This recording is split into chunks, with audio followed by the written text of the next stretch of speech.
Tšau ja ilusat sügise algust teile kõigile. Ma ei tea, kuidas teiega on, aga igatahes mina olen üles kasvanud Astrid Lindgreni muinasjuttude ja Ilon Viklandi joonistuste peal.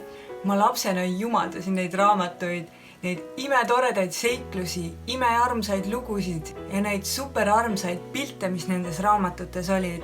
Esialgu oli ema see, kes meile neid muinasjutte ette luges ja hiljem, kui ise neid raamatuid hakkasid lugema, see tundus nagu selline imeline maailm, kuhu sa läksid ja nendest piltidest, mis seal raamatus oli, kangastus terve lugu ja justkui film silme ees. Nii et ma arvan, need, kellele meeldib raamatuid lugeda, saavad väga hästi aru, mida ma silmas pean. Ja sellega seoses ma unistasin lapsena ise ka, et kunagi ma hakkan ise raamatuid kirjutama, neid illustreerima, ise looma selliseid vahvaid muinasjutumaastikke ja fantaasiamaailmu, et neid kellelegi teisele edasi kanda ja kellelegi teisele jutustada. Ja lapsena sai ka ise tehtud väikseid raamatukesi, neid ise illustreeritud ja ma mäletan veel õega meile meeldis tohutult majas elavatele väiksematele lastele neid lugusid ette lugeda ja neid raamatukesi neile näidata, et me olime kui sellised väiksed jutuvestjad ja meil oli selline imearmus publik, kes ka seda kuulas. Ma ei ole siiani küll ühtegi muinasjutu raamatut kirjutanud ja ma olen kogu aeg ennast sellega lohutanud, et kunagi pensionieas, kui mul on rohkem aega, siis ma kindlasti hakkan seda tegema või siis, kui mul on kunagi oma lapsed, siis ma kirjutan ja joonistan neile muinasjutu raamatuid. Aga praegusel hetkel mulle tundub, et isegi YouTube on justkui see jutuvestmise väljund minu jaoks. Kui mul ei ole püsivust ega kannatust hetkel kirjutada ega joonistada, siis ma olen justkui võtnud sellise jutuvestja rolli siin võib-olla YouTube'is ja mulle tohutult meeldib teile rääkida kas oma kogemusest või oma mälestustest mingisuguseid lugusid, jutukesi, story time, nagu tänapäeval öeldakse. Aga ma siiski loodan, et ma kunagi jõuan selleni ka, et ma ise neid raamatukesi teen ja kirjutan ja illustreerin.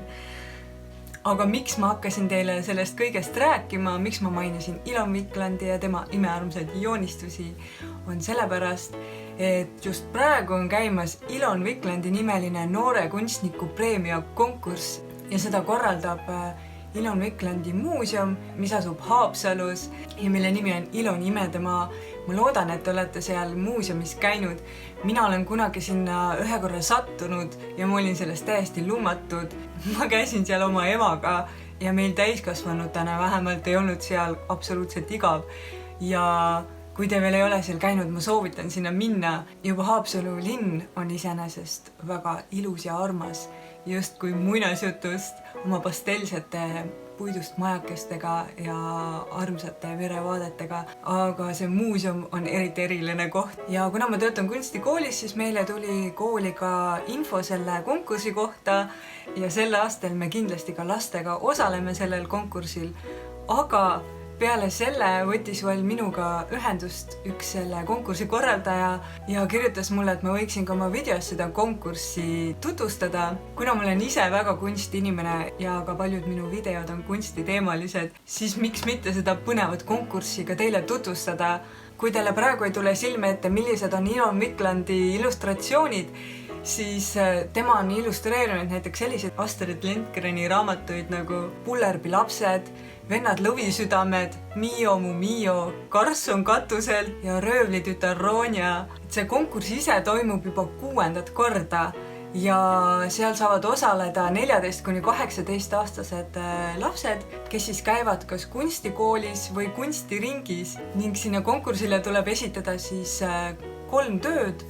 Üks töö on vabas tehnikas ja vabal teemal, mis on siis kas A4–A3 suuruses ja 2 tööd, mis on siis samades mõõtudes kas A4–A3, tuleb siis teha illustratsioonid Eesti muinasjutule Kuningapoeg ja kuningatütar ja uskuge või mitte, aga konkursi preemiafond on 1000 eurot. Ja lisaks rahalisele autasule on veel auhinnaks üks Ilon Viklandi litograafia, nii et ma soovitan teil kindlasti osaleda. Need, kes nüüd võib-olla ei käi kunstikoolis või kunstiringis, aga te tunnete, et olete superjoonistaja, siis ma arvan, et on viimane aeg minna kas mõnda kunstiringi või kunstikooli ja leida endale juhendaja.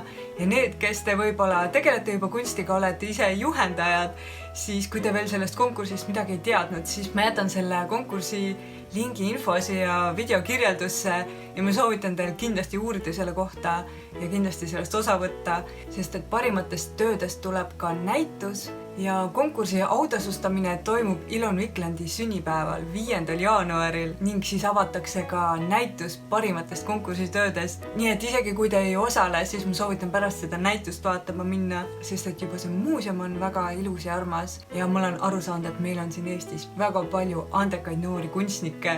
Ma rohkem täpsemalt ei hakkagi võib-olla konkursi tingimustest rääkima. Kõike seda saab lugeda siis sealt lingist, mis ma siia video alla jätan. Ja need, kellele tuli kas koolidesse või siis kunstikoolidesse see plakati info, siis üks väike tähelepanek ka veel. Plakati peal on hetkel natukene valeinfo, illustreeritav muinasjutt on seal eelmise aasta oma hetkel peal. Et kodulehel olev info on siis värske ja õige ja kindlasti teile saadetakse ka see väike parandus, et siis kui teil on tekkinud see kahtlus, et kumb on õige, siis teadke, et õige muinasjutt, millele illustratsioonid teha, on siis Kuningapoeg ja kuningatütar. Ja hetkel ei oska ma teile muud soovitada kui head joonistamist, head konkursil osalemist või siis lihtsalt hiljem head näituse külastamist. Ja kui te ei ole veel subscribe inud, siis palun tellige mu kanal ja lisaks sellele saate te mind jälgida Instagramis ja Facebookis on minu kunstipoe leht nimega Kunstikodu ning mis muud, kui näemegi teiega juba järgmisel nädalal uues videos. Tšau!